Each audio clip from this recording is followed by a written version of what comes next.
What's good, guys? Prince Sports here. Now the Clippers are eliminated from the playoffs. Question is, what do you do with Paul George? Now, I don't want to sound redundant or talk about or harp on the same things that Paul George is and isn't. But the Clippers had chances of winning this series. They left 2 games on the table. Game 2 and Game 4 were games that the Clippers left on the table. Okay? But that's what is expected when you got a guy on the floor like Paul George who isn't a true number 1. Paul George is what he is, which is a number 2. Now, when you're a number 2, you're not suspected to do things that an alpha is supposed to do because you're just not capable of it. Not everybody's meant to be Tony Soprano. Not everybody's meant to be Michael Jackson in the Jackson 5. You got to have your Tito's in there. You got to have your Lloyd Banks and Tony Yayos. All right? Everybody can't be a 50 Cent. So I'm wondering, what did you think you guys probably could have done? What did you see? What you guys did? Think about maybe what you guys could have done together had you been healthy. Oh, we would be going on. This series would have been a lot different. Talk about one of the best players in the league being out. Yet we were, inches, away from getting to the next round. So definitely, it's a what if on this. And that's just how it is when it comes to basketball. Their alpha, their best player was in street clothes. All right. Now, what do you do with Paul George moving forward? I think you should trade him. He's a good number 2, but for a number 2 to shoot 80+% from the free throw line, but then come up short and choke away the game, says a lot. You got to do better than that, man. You can't be missing free throws when you a self-proclaimed good free throw shooter. How do you balance that? I mean, there's no excuses. Healthy or unhealthy.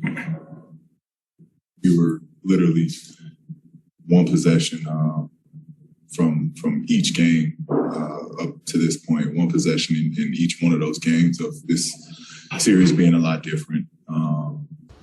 And if you can't knock down your free throws when you need it most, that's problematic. Because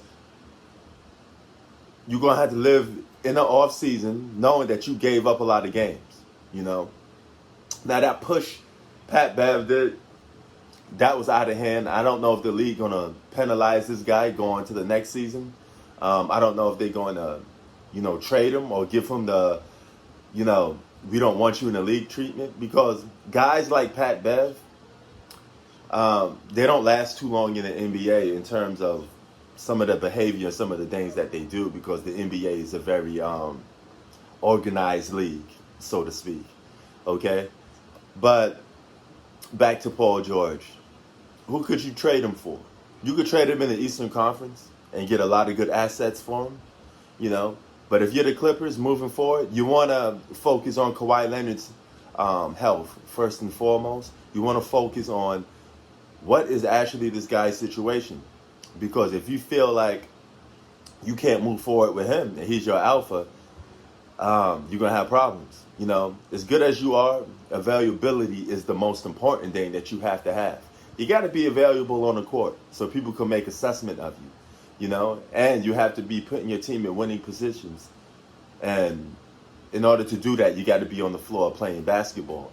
So the thing is with Paul George, though, what do you do with him? He's proven to be what exactly I say he is, which is a number 2, and you don't want to put too much expectations on the number 2. He's supposed to be the secondary guy for a reason, okay? He's the Scottie Pippen of the team. He's the number 2, okay? You don't put pressure on him to sit there and say, oh, you're here to be the number 1. We know you're not.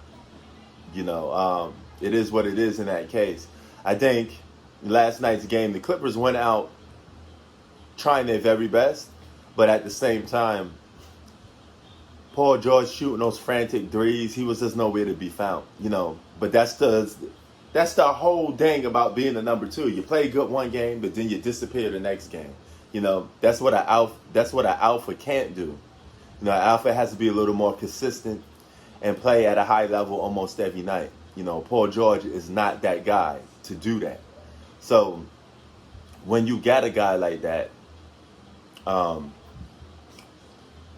and he's your number two, you gotta lower your expectations. See, Paul George not playing good last night is almost normal to me because he's a number two. That's how I view him. Now, what did he do? He did rose his stock up a little bit for trade from this series. So you could trade Paul George and get something back better for him. You got guys like Ben Simmons, Paul George, and Dame Dollar that you should look into to try to trade for. Because all three of those guys, if you're another franchise, you could be looking to get your hands on one of those three players this offseason. You just give them a good offer that they'll take, and they'll look at it and be like, hey, I'm not going to turn this offer down because it's too good. You know? But Clippers got some thinking to do. And one of the things you need to do, you got to get rid of two people so far. Paul George, perhaps, and Tyronn Lue. Okay, Tyronn Lue is just not a good coach. The guy has bad rotations. He don't know who to put in and who not to put in. You know, now you got all these free agents. You got, I believe, Reggie Jackson, DeMarcus Cousins, all these guys that you're going to have to decide if you're going to keep them for the next season or two. So the Clippers got some work to do. And we're going to see how their roster is going to look for the next upcoming season. Prince Sports out. Peace.